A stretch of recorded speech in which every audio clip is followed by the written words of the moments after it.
역대상 13장 9절에서부터 11절까지 말씀을 우리가 한 목소리로 읽겠습니다. 네, 우리 9절부터 같이 읽겠습니다.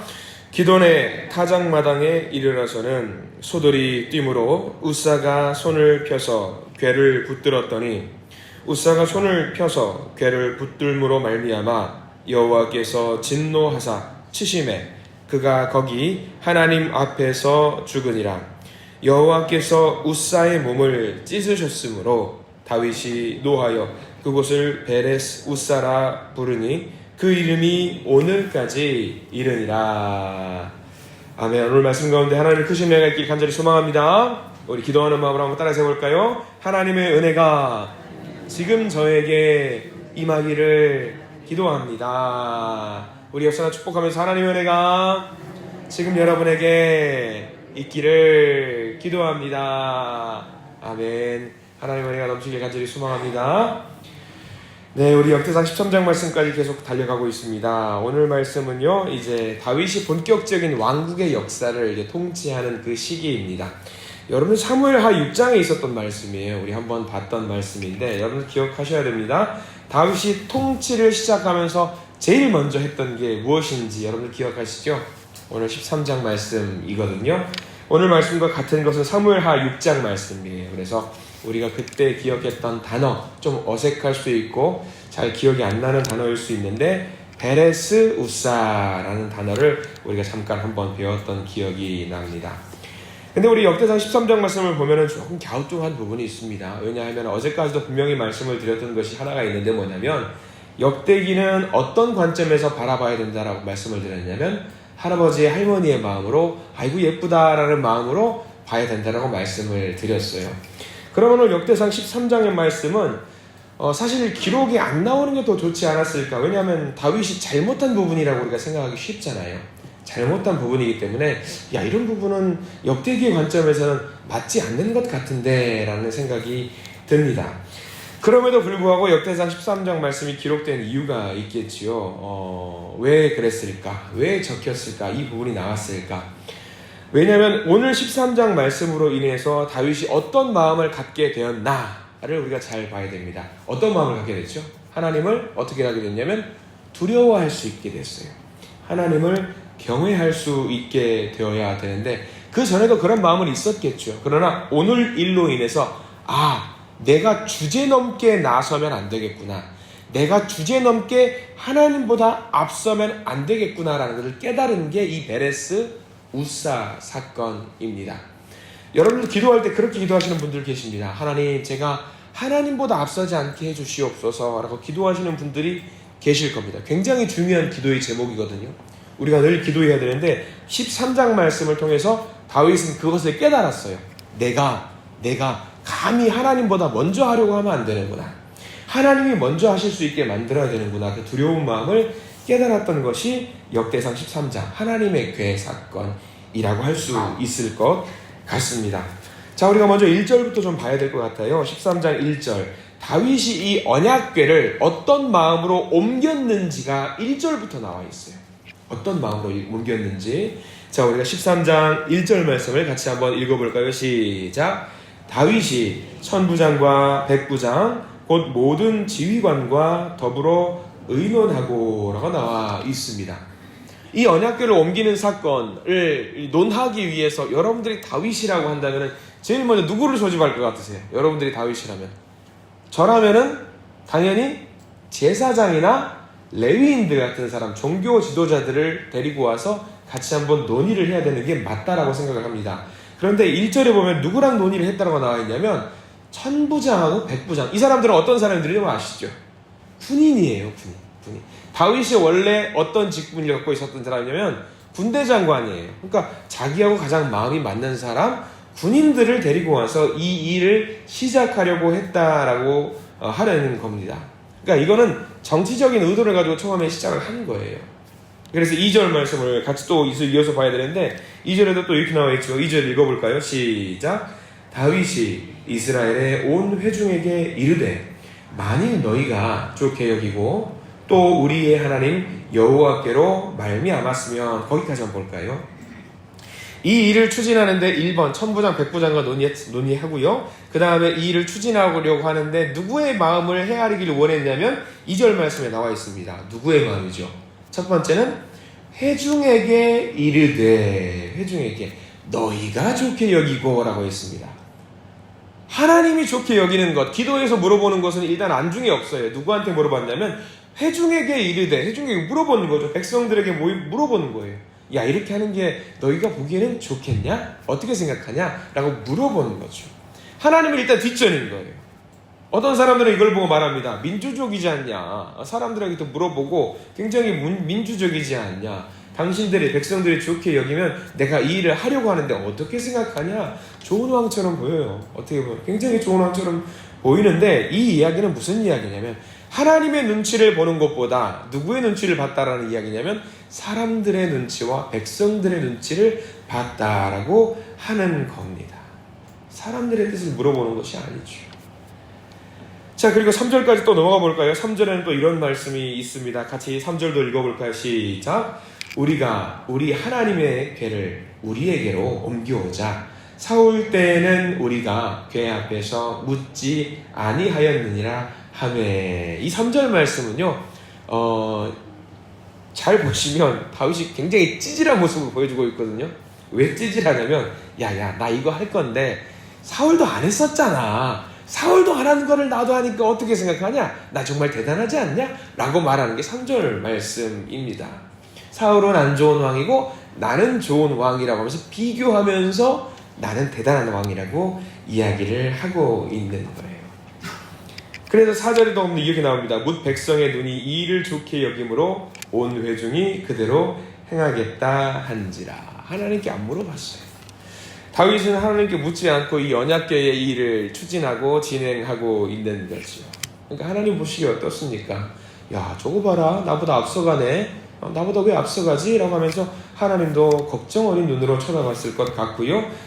그리고 이제 7절부터 이제 그 수레 사건이 등장을 하기 시작을 합니다.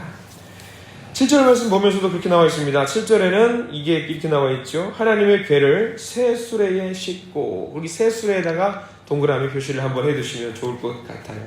새 수레에 실었다라고 합니다. 생색을 내고 있어요. 그래도 하나님의 궤를 가져오는데 새 수레가 낫지 않겠느냐. 아유, 좋은 생각일 수 있습니다. 근데 근본적으로 이게 잘못된 방법입니다.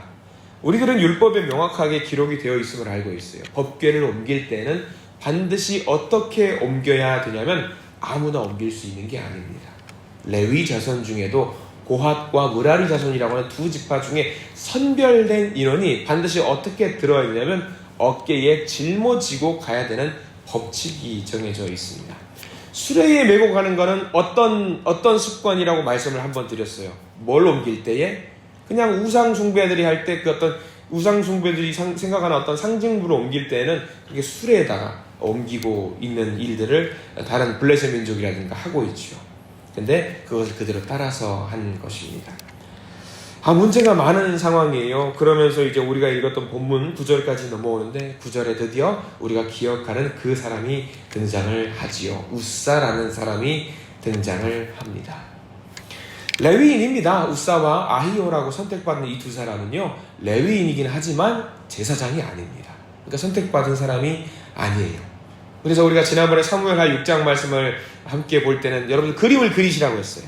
이게 그 집에서 아비나답이라는 사람의 집에서 이제 법궤가, 이제 언약궤가 수레에 이끌려서 쭉 나오는 일을 하게 되고요. 나오니까 어떤 그림을 그려야 된다고 말씀을 드렸냐면 사람들이 막 환호하는 거. 야, 법궤가 드디어 나온다. 막 춤추며 소금 노래하며 막 그런 모습들을 그림을 그려야 된다고 말씀을 드렸습니다. 그러니까 우사가 어떻게 하냐면 우쭐하는 거예요. 자기가 이제 끌고 가고 있는 이 법궤 주변으로 사람들이 모여서 춤을 추고 환호하니까 마치 뭐라도 된 것 마냥 막 끌고 가는 거죠. 우쭐하는 모습이죠. 그리고 그 상황 속에서 공교롭게 약간 덜컹거렸다라고 했습니다. 그리고 덜컹거리니까 우사가 그것을 잡으려고 법궤를 잡은 순간 하나님이 우사를 치셨다라고 하는 거죠.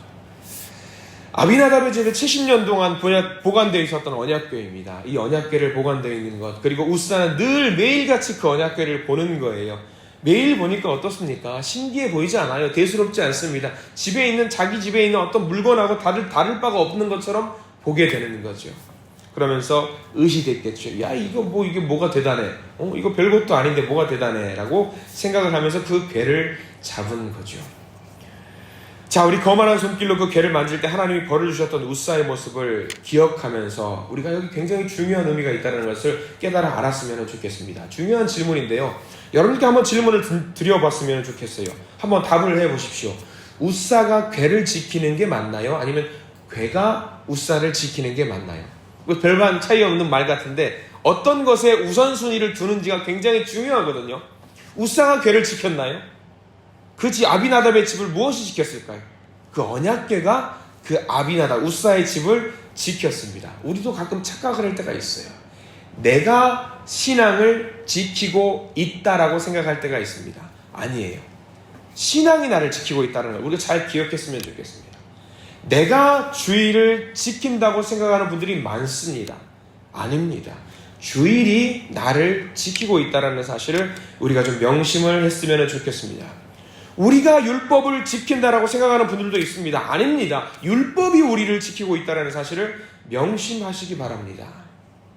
내가 하나님보다 더 위에 있으면서 내가 하나님을 지킨다라고 생각하는 순간 우리는 우사와 똑같은 결말을 맞이하게 됩니다. 말씀을 준비하면서 예전에 그런 말씀, 그런 이야기를 TV라든가 언론 매체를 통해서 들은 적이 있습니다. 저는 이제 이 자리에서 전혀 정치적인 것을 논하고 싶은 말이 아니라 오해가 없기를 부탁을 드립니다. 한 사람이 했던 말 한마디가 너무 마음이 아팠던 적이 있어요. 무슨 말이냐면 하나님 까불면 나한테 죽어 라고 했던 분이 한 분 있어요. 제가 그 말을 들으면서 귀를 의심했어요. 귀를. 하나님 까불면 나한테 죽어? 야, 저게 하나님의 사자의 입에서 나올 말은 아닌 것 같은데 라고 제 귀를 너무 의심했었거든요. 저는 이게 정치적인 것을 떠나서 한 명의 목사로서 그 발언을 들으시는 하나님이 얼마나 저거를 들으시면서 어이없어 하실까라는 생각을 좀 할 때가 있었거든요. 우사가 언약궤 별거야? 하나님이 살아계심을 상징한다고? 이거 우리 집에 70년 동안 있었던 거야. 내가 보호하고 있었던 건데 하는 순간 하나님은 우사를 치시는 거예요. 우선순위가 굉장히 중요한 겁니다. 우리가 우사의 사건을 통해서 하나 잘 기억했으면 좋겠습니다. 여러분 법궤, 언약궤 안에 뭐가 들어있는지 아시지요? 별거 아닌 거 어떻게 보면은 십계명 돌판 있고요. 만나 있고요. 또 제사장의 어떤 아론의 지팡이 있는 거 있습니다. 별거 아닐 수도 있습니다. 그럼에도 불구하고 하나님께서 그 언약궤에 손을 대지 못하게 한 이유, 하나님의 임재와 권능이 거기에 상징하기 때문이거든요. 하나님의 거룩하심을 드러내는 용도로 사용이 돼야 되지 함부로 나를 드러내는 용도로 사용하면 안 된다라는 겁니다. 그래서 오늘 말씀 11절 말씀 베레스 우사라고 하는 사건이 등장을 하게 되는 것이죠. 우리가 이것을 잘 기억했으면 좋겠습니다. 우리의 교만함을 치시는 거예요. 하나님보다 앞서려고 하는 우리를 치시는 분이라는 사실을 우리가 명심하고 오늘 말씀을 받아 먹었으면 좋겠습니다. 그래서 12절 말씀, 여기는 전체를 다 밑줄을 그으셔야 됩니다. 12절 말씀을 이렇게 고백하고 있습니다. 같이 한번 읽어볼까요? 12절입니다. 그날에 다윗이 하나님을 두려워하여 이르되 내가 어떻게 하나님의 궤를 내 곳으로 오게 하리요 하고. 왜 이게 중요하냐? 이 12절 말씀을 통해서 다윗은 고백하는 거죠. 내가 하나님을 무서워해야 되겠구나. 하나님을 경외해야 되겠구나. 하나님보다 앞선 생각을 갖고 있으면 안 되겠구나. 하나님을 나의 어떤 정치적인 목적을 위해서 드러내거나 높이거나 사용해서는 안 되겠구나라는 것을 다윗이 오늘 사건을 통해서 깨달았던 것입니다. 하나님은 교만한 사람을 치는 분이라는 것을 우리가 잘 알았으면 좋겠어요. 다윗은 생각했겠죠. 하나님은 내 마음대로 할 수 있는 분이 아니었어. 내가 왕이 되었다고 언약궤를 내 마음대로 옮기고 정치적으로 그것을 이용해서는 안 되는구나 라는 것을 깨달았던 것이지요. 그래서 역대상 13장 말씀은요, 다윗에 대해서 호의적인 책이지만 오늘처럼 다윗이 실패를 기록했던 이유, 하나님을 두려워하는 마음을 오늘 말씀에서부터 갖게 되었기 때문입니다. 마찬가지입니다. 다윗도 이 일을 처음에 시작할 때는 선한 의도로 시작했을 겁니다. 여러분들도 마찬가지일 겁니다. 교회에서 사역을 하다 보면요, 많은 일들이 선한 의도로 시작을 하게 됩니다. 그런데 그 일을 하다 보면요, 누군가는 가끔 상처를 받기도 하고요, 누군가는요 또 아파하기도 합니다. 때로는 누군가는 눈물을 흘리기도 합니다. 의도는 좋았을지라도 그 과정이 잘못된 경우들도 분명히 있습니다. 그러면 그럴 때에, 힘들 때, 어려울 때에, 이건 아닌 것 같다 생각이 들 때에 제일 먼저 무엇을 생각해야 되냐면 오늘 13장 12절 말씀처럼 하나님을 두려워했던 다윗의 모습을 먼저 생각해 보시기를 부탁을 드립니다. 기도하시면서 하나님, 제가 어떻게 하는 게 좋을까요? 하나님께 물어보시면 분명히 우리 하나님께서는 우리에게 선한 길로 우리를 인도하시는 응답을 주실 것이라고 믿습니다. 내가 하는 그 일이 나한테 맞는 건가? 하나님께 맞는 건가? 내가 좋아하는 일은 아니었는가? 하나님을 경외하는 마음으로 하나님께 묻고 답을 찾으실 수 있는 우리 모든 성도님들 되시기를 간절히 소망합니다. 제일 먼저 하나님을 생각하십시오. 그래도 감사한 건 뭐냐면 역대상 13장 말씀을 우리가 보면서 감사한 게 하나 있습니다. 다윗이 실수했던 것들, 다윗이 실패했던 것들을 우리가 미리 보는 거예요. 이런 걸로 다윗이 실수했었구나, 실패했었구나. 그래, 나는 이런 일들로 실패하거나 낭망하거나 실수하지는 말아야겠다. 그렇게 하나님의 생각을 확인하시고 하나님의 음성을 들으시고 하나님께서 원하시는 그 길을 가고자 하시는 우리 모든 성도님들 되시기를 간절히 소망합니다. 오늘 하루 살아가실 때에 겸손한 믿음을 가지시고 참된 믿음을 가지시고 하나님께 나아갈 때 하나님은 우리의 앞날을 선한 방법으로 인도하실 줄 믿습니다. 기도하겠습니다. 하나님 감사합니다. 다윗의 실수와 잘못을 역대상이 기록하고 있는 이유, 이 사건으로 다윗이 하나님의 경외심을 회복하고 하나님을 어려워할 줄 알고 하나님을 두려워할 줄 아는 사람으로 바뀌었기 때문입니다. 우리도 삶 속에서 하나님을 향한 경외하는 마음, 두려워하는 마음, 올바르게 예배하는 마음을 회복하게 해 주시옵소서. 내 마음대로 내 뜻대로 하나님을 이용하고자 하는 인간적인 눈이 아니라 하나님이 무엇을 원하실까? 하나님이 내게 무엇을 말씀하실까? 내게 무엇을 바라실까? 그런 것들을 알기 원하는 기도를 하나님께 올리는 우리 믿음의 성도님들이 될 수 있도록 인도하여 주시옵소서. 그렇게 물으면서 기도할 때에 하나님 저희들에게 말씀해 주시옵소서. 인도해 주시옵소서. 우리들이 나아갈 바를 알려 주시옵소서. 그래서 우리의 삶이 하나님의 말씀에 맞춰 변화되는, 그래서 하나님의 뜻대로 걸어가는 주님의 백성으로 살게 해 주시옵소서. 예수 그리스도 이름으로 간절히 기도드립니다. 아멘.